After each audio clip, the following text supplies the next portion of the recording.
Olá, bem-vindos a mais um episódio do Fala Saúde, o vosso podcast de saúde e informação.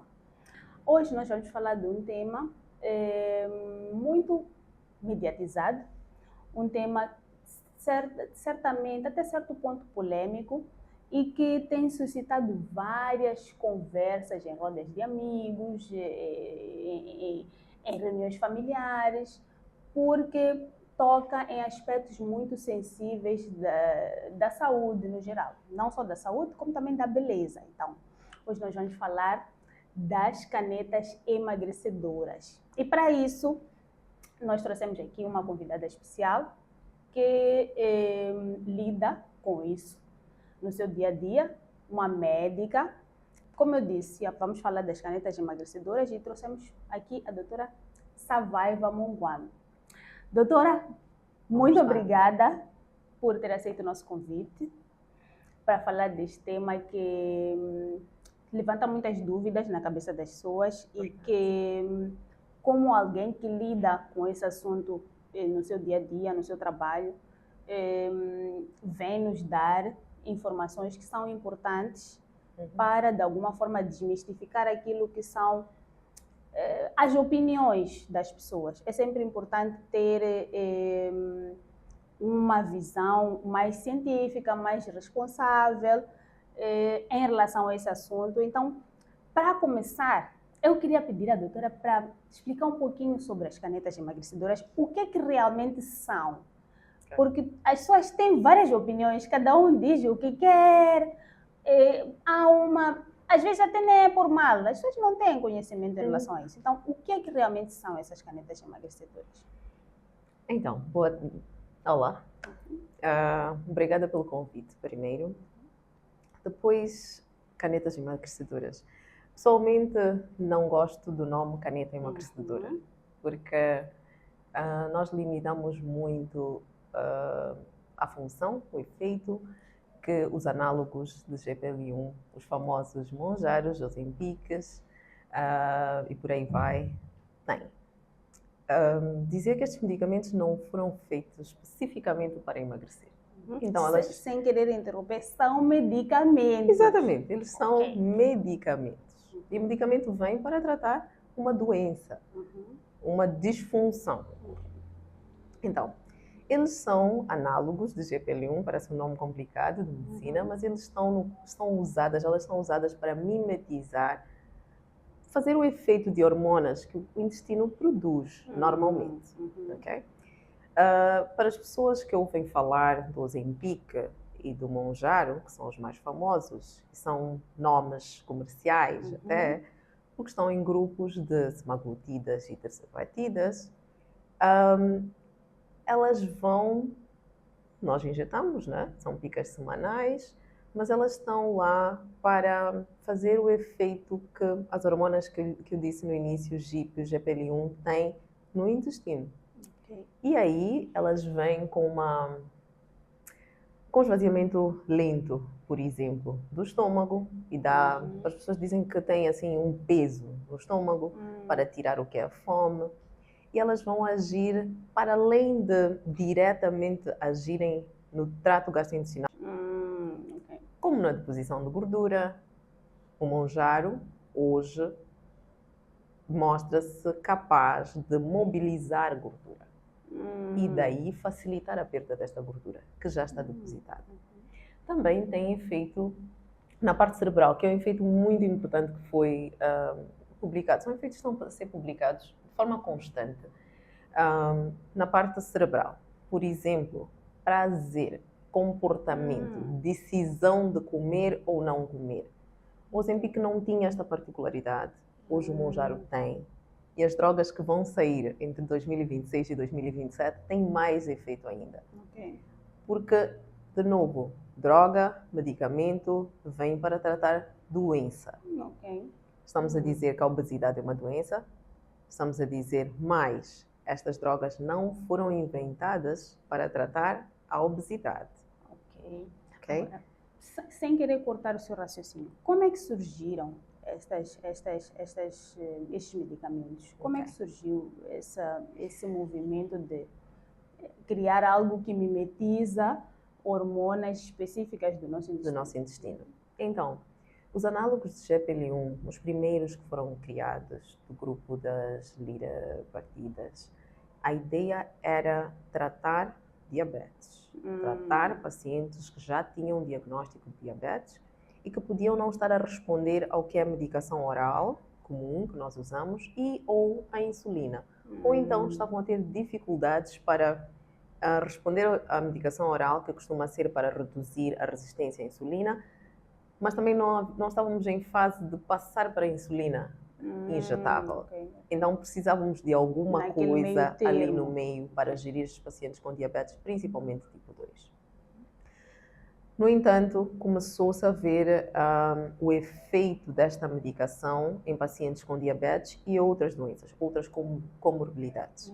E isso chama a atenção de qualquer clínico que esteja a ver o paciente. Por exemplo, a resistência à insulina de pacientes com diabetes tipo 2, nós sempre associamos, comunidade médica, sempre associamos à obesidade. Então, estes pacientes tinham uma perda de peso considerável.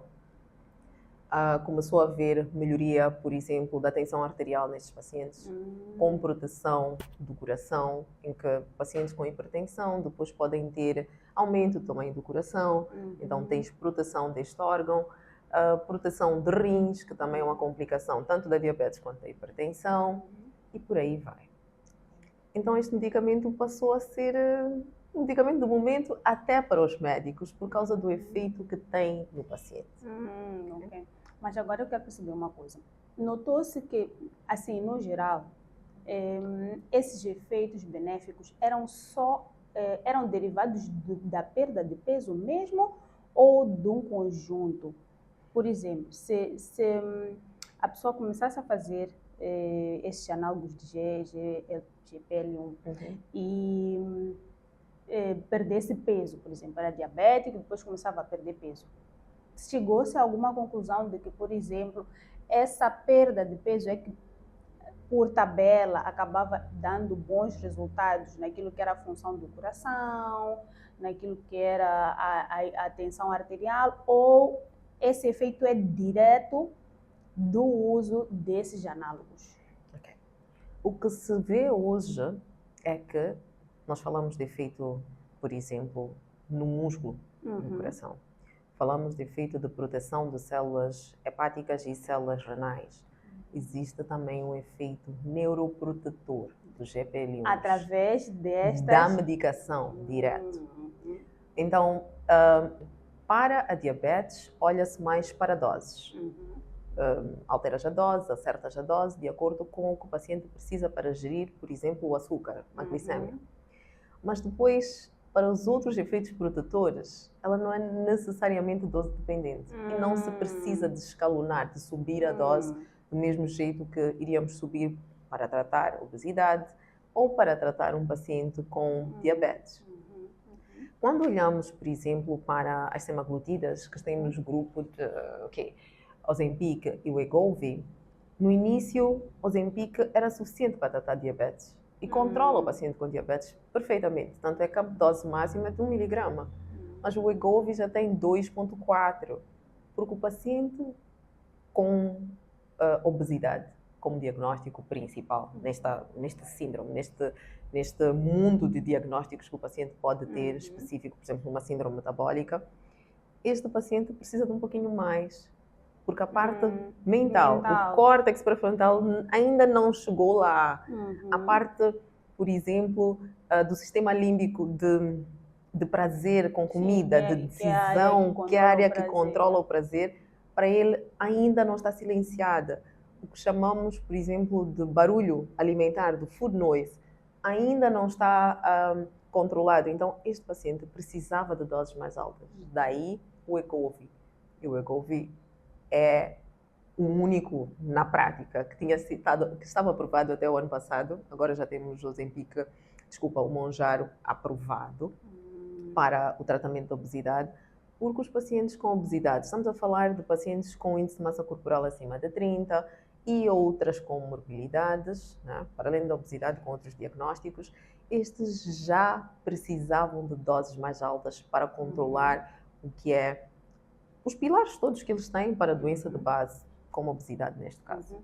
Só para situar um pouquinho as pessoas, muitas vezes as pessoas pensam que obesidade e peso aumentado são a mesma coisa, né?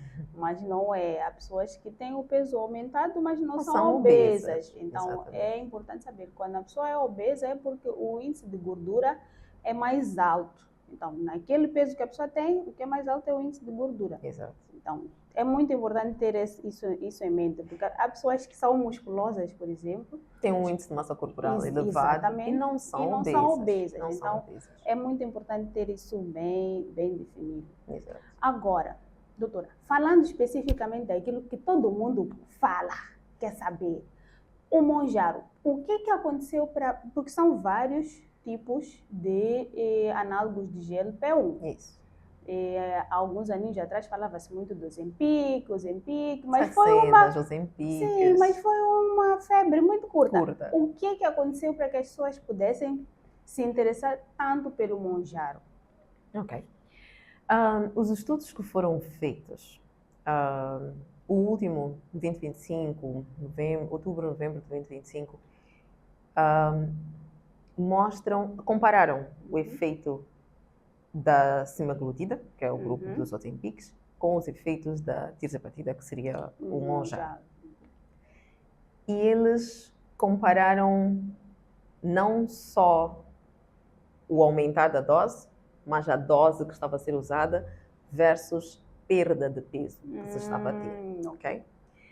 E olhou-se também para que hormonas cada um deles mimetizava. Okay. E o efeito que isso tinha no que era a perda média de peso no fim de 18 semanas, depois no fim de 72 semanas. Isso para dizer, estamos a falar de 18 semanas. 18 semanas são 6 meses, por aí, é isso? Estou errado? Talvez, um pouquinho menos, 4 meses, 5 meses. Mas é preciso termos isso em mente para olharmos para o que tem que, ou que pode ser o resultado em cada um de nós. Para dizer que não podemos iniciar qualquer um destes análogos à espera de resultados em uma semana, em um mês, porque eles foram estudados por serem tratamentos para doença crónica, e doença crónica é uma doença que tem tratamento a longo prazo. Há pacientes que têm que ficar a vida toda com o análogo de GLP-1, dependendo do que ele tem como padrão metabólico. E há pacientes que fazem até perder, por exemplo, o peso, estabilizar, e depois fazem doses mínimas, doses de manutenção muito mais baixas do que aquelas que eles atingiram, por exemplo, para perder peso. Depois há pacientes que podem, e isto já está fora do que é a bula, médicos que ciclam, que fazem ciclos de GLP-1s para manter o paciente mais estável. Okay. Então, cada paciente é um paciente e precisa de ser avaliado neste contexto.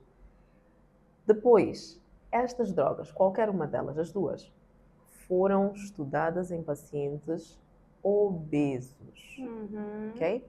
Índice de massa corporal alto, com percentual de gordura também elevado. Okay. E nestes pacientes nós temos o que foram as médias de perda de peso para cada uma destas drogas. Okay. Por exemplo, o Ozempic promete uma média de 14%. Estamos a dizer, fez-se coisa entre 7%, 10% até 14%, 15%. Mas de peso ou de gordura? De peso. Então, quer dizer que a pessoa fez... Pronto, os estudos dizem que as pessoas que fizeram o Ozempic não perderam necessariamente gordura. Perderam tudo. O corpo tira tudo. Que não é seleciona. Músculo. É músculo, é densidade óssea, é gordura. E, claro, água, eletrólitos e todas as outras coisas. Então, é peso na balança, o que foi avaliado. Então, isso quer dizer que a pessoa pode fazer o Ozempic e continuar obesa. E continuar gorda. Ok, gorda não, mas obesa. Porque aí... Mais do que isso, é preciso vermos que há uma média de peso. Isso é estatístico, né? Uns perderam um pouquinho mais, uns perderam um pouquinho menos, média. Não é promessa de vais perder 14 quilos, é promessa de vais perder 14% ou do teu 20% peso. do teu peso. Uau, Se uma ok. pessoa tem 100 quilos e perde 14% do seu peso, estamos a dizer que esta pessoa fica com 86 quilos. E dependendo da altura e todo o resto, e percentual de gordura, esta pessoa pode continuar obesa. Então, não é uma questão de vamos iniciar qualquer um destes medicamentos com ou sem critérios, independentemente do estado clínico deste paciente, que a pessoa vai sair. Nós não temos como dizer que a pessoa vai perder X peso, exato, porque é um intervalo e dependendo do tipo de reação à medicação, a pessoa pode perder um pouquinho mais ou um pouquinho menos. Okay. Nós temos pessoas que são que respondem rápido à medicação e esta avaliação médica é extremamente importante, em que a pessoa faz, por exemplo, 4 a 8 doses e o médico tem que decidir se esta pessoa é respondedor rápido, se ela responde rápido ou não, para decidir se sobe doses ou se mantém doses. Se uma pessoa em, vamos dizer, 2 meses, 8 semanas mais ou menos, não perde 5% do que é o seu peso geral, esta pessoa não está a responder à medicação como é esperado. Ok? 1. 2. A medicação tem efeito cumulativo. Fazer uma pica uma semana. A pessoa não pode esperar que na semana seguinte ou durante aquela semana já esteja sem fome, o peso já esteja a cair e não é assim. A dose seguinte é importante. E foi isto que foi estudado. Ou seja, decidir pela minha própria cabeça. Que fazer vou picar de 2 em 2 semanas, vou picar uma vez por mês. Não podes culpar a medicação depois por não teres os resultados que estavas à espera. Okay? E muita gente faz isto porque até hoje esta medicação não é de acesso fácil. Porque ela é cara. Então é preciso que o médico, que a pessoa antes de iniciar converse com alguém. Na verdade devíamos iniciar só com acompanhamento médico para decidir se avança nesse caminho ou não. Porque o pior que pode acontecer é gastar dinheiro para comprar, por exemplo, 2 canetas de Ozempic, de Mounjaro, do que quer que seja, e não ter resultados, porque não fizeste por tempo suficiente, porque não fizeste numa altura em que o corpo estava pronto para receber a medicação, porque há coisas que impedem o efeito,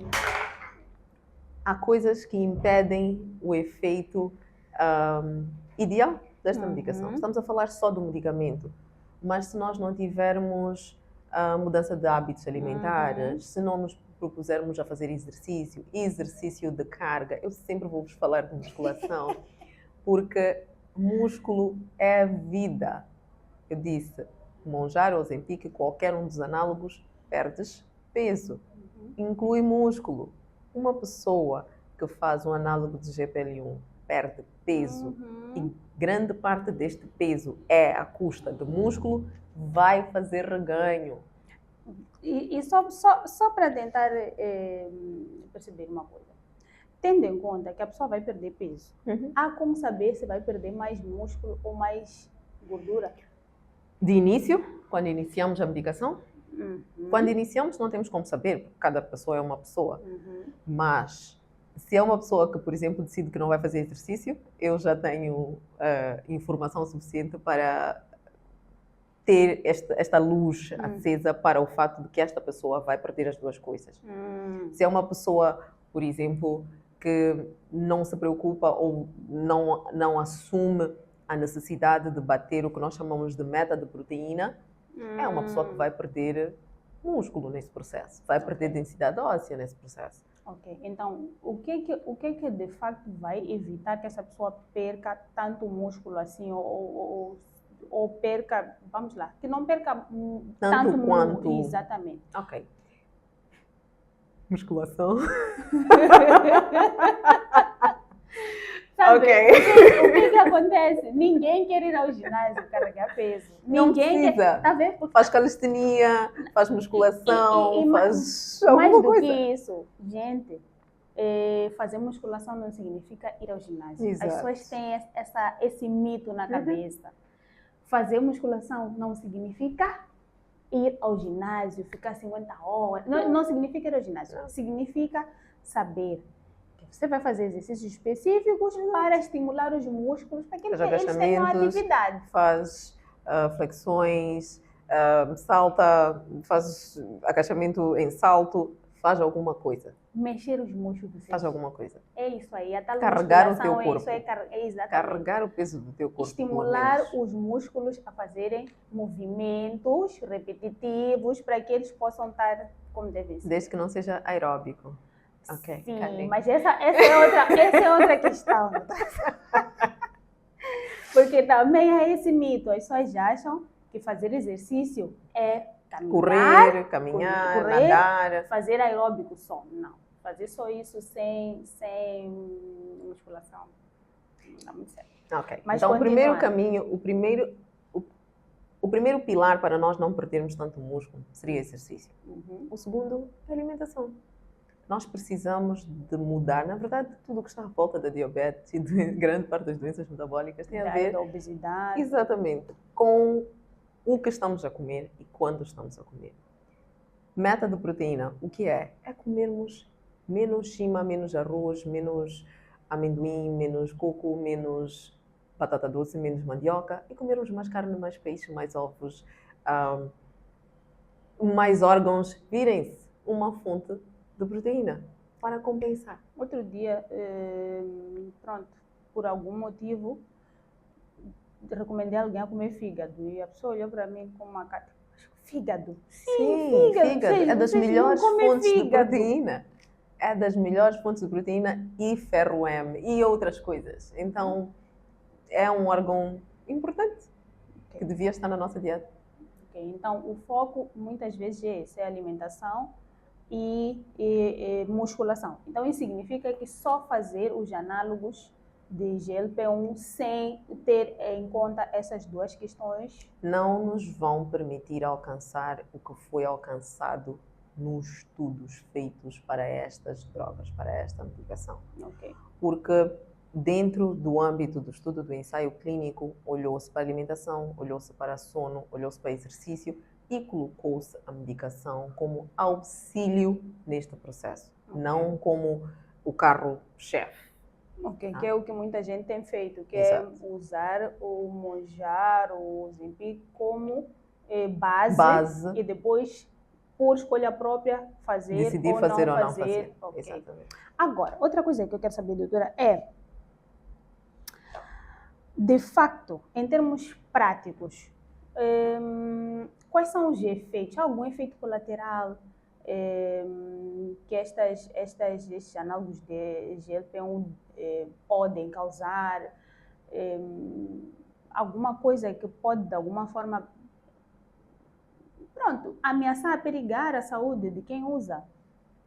Ok. Primeiro dizer que essas drogas são relativamente novas no mercado, os estudos estão a acontecer à medida que algumas coisas vão acontecendo, à medida que vamos ter exposição às drogas, mas sim, já há, pelo menos na bula do medicamento, alguns efeitos adversos e efeitos secundários descritos. Por exemplo, nós, pela bula, a ideia é fazer um medicamento uma vez por semana. Quando nós iniciamos o tratamento, muitos pacientes têm náuseas. Qualquer um dos GLP-1s tem náuseas, arrotam muito. Alguns têm. Na verdade, o Ozempic dava um pouquinho mais de intestino preso e o Mounjaro está a dar um pouco mais de diarreia. Então, as diferenças entre cada um deles. Para pessoas, por exemplo, que já tinham o intestino preso, usar o Mounjaro está a ajudar um pouquinho, regula o intestino. Então, estas são as mais comuns, que acontecem no início do tratamento, acontecem quando subimos doses, quando alteramos, e os pacientes vão se habituando a isto. Mas estes efeitos pioram quando nós não acertamos coisas na nossa dieta. Quando continuamos a comer frituras, quando continuamos a comer um monte de molhos ultraprocessados, quando continuamos a optar por sei lá, comida mais gorda, mesmo sendo saudável, amendoim, castanha, abacate, óleo e azeite na salada, a pessoa tem um pouquinho mais de náuseas, porque o esvaziamento gástrico fica reduzido. Então aquele óleo fica ali a dançar um pouquinho mais de tempo no estômago e pelo intestino abaixo. Depois, há pacientes que também desenvolveram, a questão é se desenvolveram por causa da droga ou se desenvolveram, se já tinham alguma coisa de base e não foi testado, problemas nos rins, problemas no fígado e no pâncreas. Então, órgãos que no início do tratamento, em princípio, o profissional que vai introduzir esta medicação devia ver se estão a funcionar como deve ser, para decidir se vale a pena introduzir o medicamento. Era isso que eu queria perguntar. Para decidir o custo-benefício para o paciente da introdução do medicamento ou não. Então, é preciso tomar-se essa decisão com essa informação. Era isso que eu queria saber, se antes quem é elegível para fazer essa... Porque tem que ser elegível, não é acordar e fazer. Exatamente. Então, quem é elegível a começar com essa medicação tem que fazer algum tipo de análise. Devia, sim. Exatamente. Sim, devia fazer. Porque este medicamento afeta diretamente o metabolismo, a maneira como os nossos órgãos todos funcionam eles sozinhos, depois funcionam um com o outro. Pacientes, por exemplo, que têm outras doenças, como a doença da tiroide, que está a fazer levotiroxinas, medicamentos para tiroide, ou hipertiroidismo, introduz um análogo de GPL1 e o efeito da droga reduz. Então começa a ter problemas relacionados com a tiroide que já estava controlada, por exemplo. Ou então, um paciente que está a fazer, que é mais comum na verdade, anticonceptivos orais. Este medicamento, como reduz o esvaziamento gástrico, vai reduzir a absorção do anticonceptivo. Um paciente que trata dor com algum... Sem querer, já cortando, se reduz porque... Vais engravidar. Sim, é isso. Porque já há reportes de pessoas que dizem que estão a usar Mounjaro. Então, quer dizer que a pessoa pode, né? Pode engravidar. A pessoa, na verdade, uma pessoa que está a fazer um anticonceptivo oral e vai fazer um análogo de GPL1 engravida, pode aumentar a sua chance de engravidar de duas formas. Porque o anticonceptivo oral não foi absorvido. De novo, por exemplo, pílulas, usas 24 horas, tens de tomar uma pílula certinho. Se aquela pílula fica mais tempo, passam as 24 horas, tu não tens pílula circular. Então, não é um método que está a ser usado de forma eficaz, por um lado. Por outro, porque reduz a resistência à insulina. Pois é. Com redução da resistência à insulina, reduz também, promove-se a produção de hormonas que permitem gravidez. Então, sim, nessas alturas, por exemplo, é preciso ver com o seu médico como vamos garantir que não engravidamos ao usar um análogo de GPL1, até porque os resultados desse estudo para o feto ainda não existem. Então nós nem sabemos o que ia fazer para o bebê. Porque em alguns países já é, vamos dizer assim, uma febre usar os análogos de GLP-1 como um método de estimulação à gravidez, né? Sim. Então, pode ser engraçado só para... Reduz a coisa. Exatamente. A resistência, sim.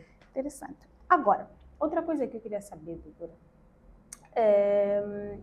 para as pessoas que estão a fazer, é claro que é algo que muitas vezes é conversado em consulta e varia de paciente para paciente, mas em termos gerais, fora o exercício físico, fora os cuidados com a alimentação, que outros cuidados é que alguém que esteja a fazer análise de GLP-1, e isso é mais para chamar a atenção a quem está a fazer sem acompanhamento médico, né? Que outros cuidados é que essa pessoa deve ter? Ok. Se estivermos a olhar para o uso de análogos de GPL1 para tratamento da obesidade, eu vou frisar isto, para tratamento da obesidade, então é preciso que essa pessoa tenha um diagnóstico de obesidade. É preciso olhar para outros pilares, como a saúde mental, para decidirmos, por um lado, porquê que temos esta obesidade, qual é a causa desta obesidade. Porque se for comportamental, ele precisa de apoio de um psicólogo para gerir esta parte do comportamento e da relação que esta pessoa tem com a comida. Porque como eu disse, há situações em que precisamos de manter o análogo de GPL1 para sempre.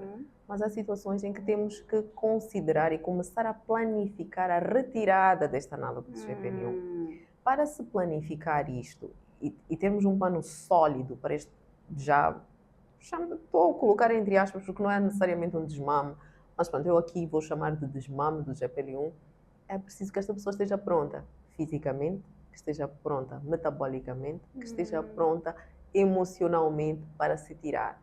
Porque há pessoas que ficam uma semana sem a dose e vem tudo. Pois é. O barulho mental, a ansiedade, volta tudo.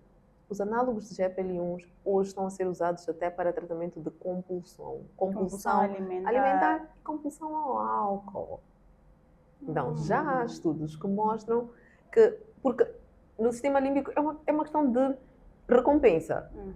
A droga que nós escolhemos para a nossa recompensa é mesmo a nossa escolha. Sim, para uns são estupefacientes, é comida, outros são para estupefacientes, outro é álcool. Então já se estão a fazer estudos e já há pelo menos resultados preliminares para o uso em pacientes que têm problemas com álcool.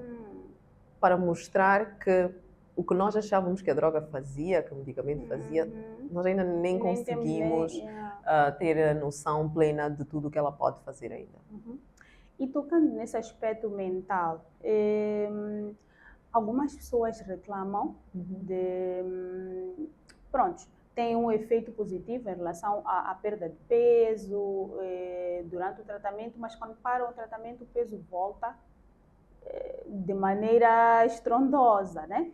Então, ou tem... tem efeitos colaterais, digamos assim, a flacidez, principalmente porque para algumas pessoas a perda de peso é muito rápida. Como manejar essas duas situações?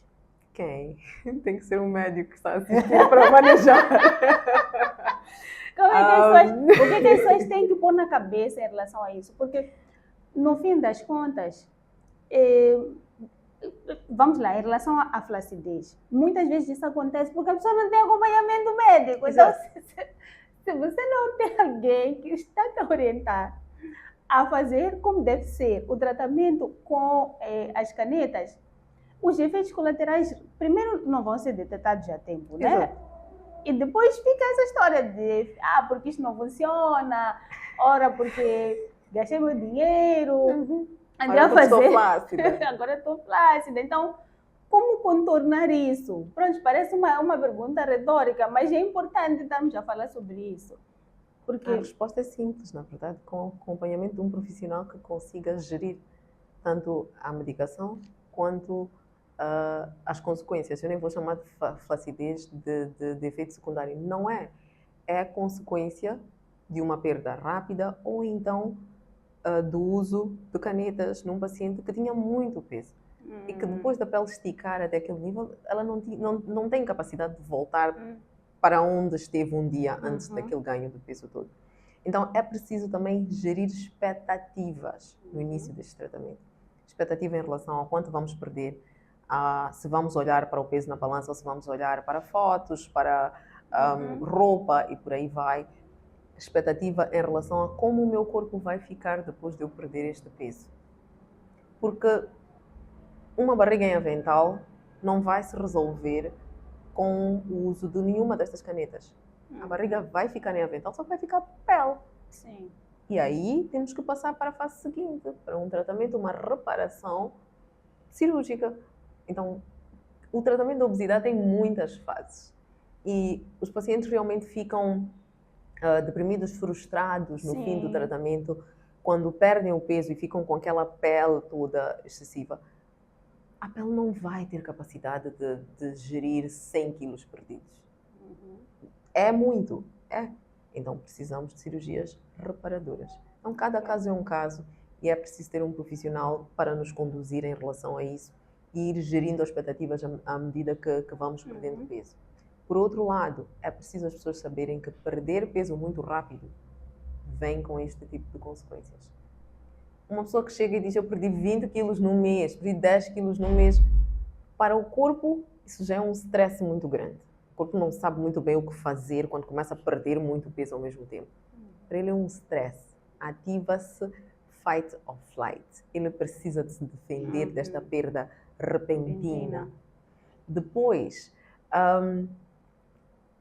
o aconselhado, máximo de 2 quilos por semana, nós estamos a dizer 8 quilos no mês, num paciente com obesidade mórbida, em que ele vai naturalmente perder muito mais, principalmente no início, em que estamos a dizer que a retenção do líquido vai melhorar, no sentido de ele vai perder muito peso em termos líquidos, mas depois quando tu olhas para a coisa num Abion, num Dexa, não é bem isso. Ele pode dizer, mas o meu peso parece que não baixou tanto quanto eu queria, porque estão à espera de perder 20 quilos com cada caneta. Não é possível. É preciso termos expectativas hoje reais com o que existe de medicação e existe de outros suportes para que este paciente consiga alcançar o peso ideal ou então um estado metabólico ideal para ele. E em termos emocionais, tendo em conta que há todo um conjunto de fatores, não só em volta do uso das canetas, mas também em relação à gestão da obesidade. Tendo em conta que muita gente pensa que é só fazer o tratamento por 4, 8 semanas. Como sustentar isso emocionalmente? Há um preparo psicológico que tem que ser feito, sim, durante a consulta há sim isso, mas há alguma coisa mais específica, alguma recomendação para ir a um psicólogo, alguma coisa assim? Porque é realmente muito... De novo, cada caso é um caso. Um paciente que nós identificamos com compulsão alimentar precisa sim de fazer terapia psicológica para gerir, para que ele consiga começar a trabalhar estas emoções e não descontar isto na comida. Porque o GLP-1, os análogos na verdade vão desligar alguns interruptores e vai parecer que está tudo bem. Mas logo que ele começa a sair, os interruptores voltam ali, ligam-se, as luzes lá vão acendendo e a pessoa tem exatamente os mesmos estímulos que tinha antes. Este trabalho com o psicólogo vai envolver uma série de coisas, até mudar de ambiente, para que não tenha triggers. É uma parte, digamos, separada. É a saúde mental, para além do que tens como saúde física. Então, a saúde mental é extremamente importante neste processo de emagrecimento, neste processo de equilíbrio metabólico e nesta procura de saúde deste paciente. Ok, doutora. Já quase no fim, queria saber que recomendações é que a doutora deixa para as pessoas, porque eu imagino que, principalmente para as mulheres, nós mulheres ninguém quer estar acima do peso em geral. E muitas vezes fazemos coisas mirabolantes sem muito cuidado para conseguir alcançar esse objetivo, perder peso. Há pessoas que todos os anos o objetivo é perder peso. A pessoa começa o ano, primeira meta, quero perder peso, eu vou fazer aquilo que tiver que fazer, nem que eu tenha que pegar o Zempic, Monjaro, não interessa, mas eu quero perder peso. E muitas vezes nós acabamos sendo imediatistas, nós queremos fazer as coisas na nossa velocidade, não temos conhecimento daquilo que são os riscos. Então, que mensagem é que deixa para as pessoas que estão, de alguma forma, a pensar em começar? É uma febre, é uma coisa incrível, e isso sempre vai acontecer. As pessoas, muitas vezes, quando não têm conhecimento, querem fazer as coisas da sua maneira. Então, que recomendações é que deixa para quem nos está a assistir e que, de alguma forma, mais de uma vez, tem a meta de perder peso e está a pensar em usar as canetas emagrecedoras?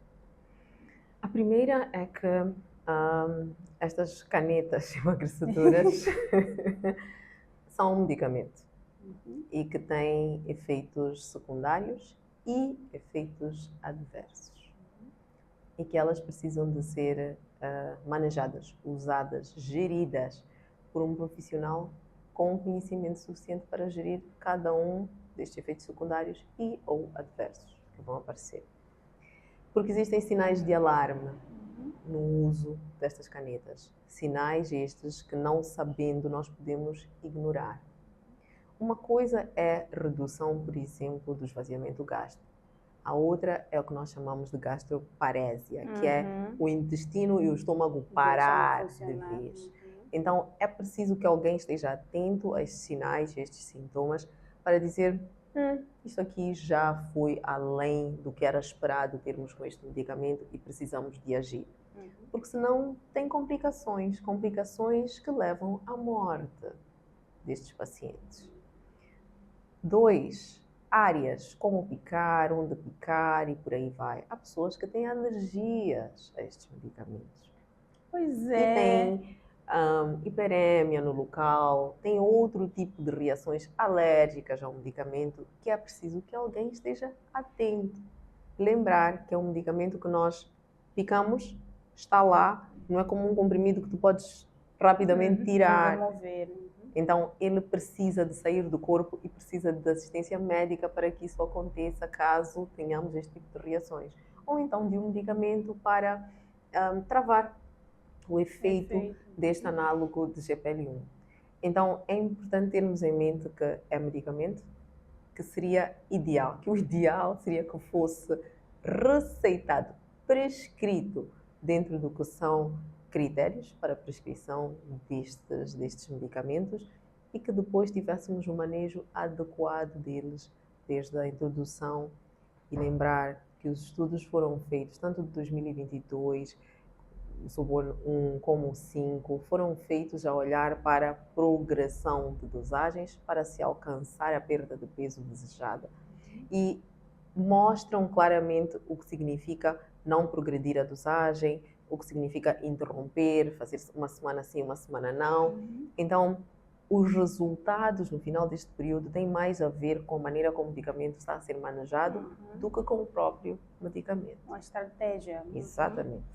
Ok. E eu retive algumas coisas aqui. Primeiro, nada de fazer sem exercício físico, sem musculação especificamente. Sem musculação, sem uma dieta adequada, sem clareza de que pode sim dar algum tipo de, vamos lá, de efeito secundário. Exatamente. Que sim pode ter impacto na saúde mental. Então, eu consegui reter essas coisas. E que sim pode fazer a pessoa engravidar. Facilita. Então, é sempre bom, nós temos em mente que precisamos de ter acompanhamento médico para fazer qualquer que seja o medicamento. É sempre melhor procurar por um profissional para fazer esse uso. Não quer dizer que a pessoa não possa usar, não quer dizer... Se existe e tem tantos benefícios, por que a pessoa não pode usar? Mas primeiro tem que consultar alguém, né? É um medicamento. Como qualquer medicamento, existem critérios para a prescrição. E este medicamento está a salvar muitas vidas. E é importante colocar isto. Este medicamento, dentro do que é o uso correto, com os critérios corretos, está a mostrar-se... Não é por acaso que está todo mundo nesta febre. É porque ele realmente está a salvar vidas. Está a devolver qualidade de vida a muita gente. Em algumas instâncias ele está a ser comparado com uma cirurgia bariátrica. Na cirurgia bariátrica, vais, cortas, já não tens mais aquela porção do fígado. Então tu tens... Do estômago, desculpa. Então tens uma possibilidade de mimetizar uma cirurgia bariátrica com resultados similares. O Mounjaro está a fazer o quê? 22%, 24% como uma cirurgia bariátrica, sem danos permanentes ao corpo. Numa situação em que tu realmente podes retirar a medicação e, como disseste, o peso vai voltar, se os hábitos não estiverem lá, volta no tempo que tiver que voltar. Nos estudos, sem manutenção da rotina, que inclui exercícios de alimentação, estamos a falar de 24 meses, são 2 anos. Este, na verdade, é o tempo que o cérebro precisa para registar um novo peso e se sentir confortável neste novo peso, sem ter que lutar. Porque o nosso cérebro registra cada um dos pesos que nós vamos alcançar. Na verdade, registra o máximo. E ele depois procura manter aquele máximo. Se tu não morreste no máximo, por que ele precisa de reduzir? Então, a sobrevivência, o objetivo dele nos manter vivos, manter-nos naquele máximo. Então ele vai sempre puxar a balança para aquele ponto, a não ser que nós consigamos mostrar a ele que é possível viver com menos. É por isso que o obeso é sempre Ele obeso. é doente crônico, porque ele alcançou 200 quilos, por exemplo, 250, e viveu 5, 10, 15 anos. Quando tiras, o corpo diz, ei, estás a atacar-me por quê? Então, tu tens um medicamento e os outros hábitos a tentarem baixar o peso e o corpo a fazer o efeito contrário. Se o corpo sobrevive 2 anos, viver tranquilo, sem stresses, 2 anos, naquele novo peso, por exemplo, com 100 quilos a menos, ele percebe que já não preciso de lutar assim tanto. Então, nós já estamos, por exemplo, em condições de retirar o medicamento ou reduzir as doses, fazer uma manutençãozita básica para gerir o resto. Mas se tu tiras de uma vez, sem olhar para esses outros fatores todos, ele vai voltar para onde ele estava confortável. Daí a obesidade ser uma doença crônica. Pois é. Muito obrigada, doutora. Essa conversa não acaba, gente. Falar sobre obesidade é muito importante. As pessoas negligenciam. Às vezes, infelizmente, quando começam a olhar para isso, as consequências da obesidade já estão lá, as doenças, as comorbidades já estão lá. Então, é muito importante que as pessoas tenham noção do que fazer. Procurem um profissional de saúde para poderem tratar a obesidade. Tá bem? Nada Eu quero de dietas acrescentar uma malucas. coisa. Quando estávamos a falar sobre alimentos, ok, olhamos para as frituras, mas há uma coisa que é um problema de saúde pública hoje, que é o álcool. O uso de análogos de GLP-1s e consumo concomitante de álcool é extremamente perigoso. Pois é. Porque, de novo, se o esvaziamento gástrico não acontece naquele ritmo que estamos habituados, isso quer dizer que aquele álcool vai ficar muito mais tempo no estômago. Isso é. Ok? Então, como qualquer outra coisa, o álcool não combina com este medicamento. Isto é um medicamento. Estamos a pôr stress adicional no fígado. Então, é preciso ter em mente que, ok, eu quero ir por este caminho, estou a decidir isto, eu tenho que reduzir o que é o meu consumo de bebidas alcoólicas, de todos os tipos. Não venham me dizer que porque é vinho, não é cerveja, porque não interessa, de todos os tipos. Até certo ponto, isso pode ser um dos efeitos, pode suscitar acabar fazendo com que esse efeito colateral surja, a pancreatite, etc. Exatamente. Aí. O álcool tinha que... Nós e o álcool. Mesmo porque se alguém está a fazer tratamento para a obesidade, não pode beber, certo? Não devia. Exatamente por causa da parte calórica do álcool. Nós, quando bebemos, não temos consciência de que aquilo são calorias. Para o corpo é energia. Sim. Ele não interpreta como arroz, feijão, caril e depois álcool. Ele interpreta como energia. Entrou e se imaginarmos que cada cerveja, por exemplo, 330 mililitros, tens 160 e tal, 170 quilocalorias, bebes 10, tens 1000 e tal. Isto pode ser a quantidade de quilocalorias que uma pessoa normal, estou a dizer normal em termos de altura e peso, tem que consumir num dia. Mas tu consumiste em 2 horas nas tuas cervejas. E depois vais querer comer normalmente. Então vais ter 3.000, 4.000 quilocalorias naquele dia. Por causa da ajuda das calorias bebidas. Das calorias bebidas.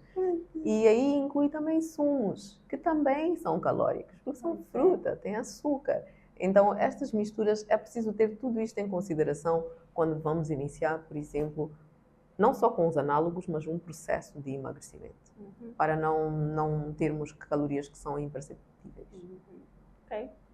Tá bem, doutora, muito obrigada. Muito obrigada por nos dar a honra de aprender sobre este tema e certeza que a doutora volta mais vezes. Se vocês quiserem, voltamos sim. Sim, porque há muitas outras questões relacionadas à obesidade que as pessoas precisam de saber. Então, de certeza que a doutora volta para mais episódios. Obrigada. Então, até a próxima. Até a próxima. E para você que ficou até aqui, Muito obrigada pela sua audiência. Eu espero que tenha apontado as coisinhas que achou que eram importantes de reter.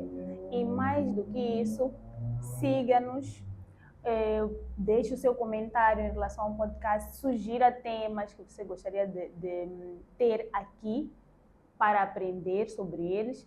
E não se esqueça de cuidar da sua saúde. Até o próximo episódio.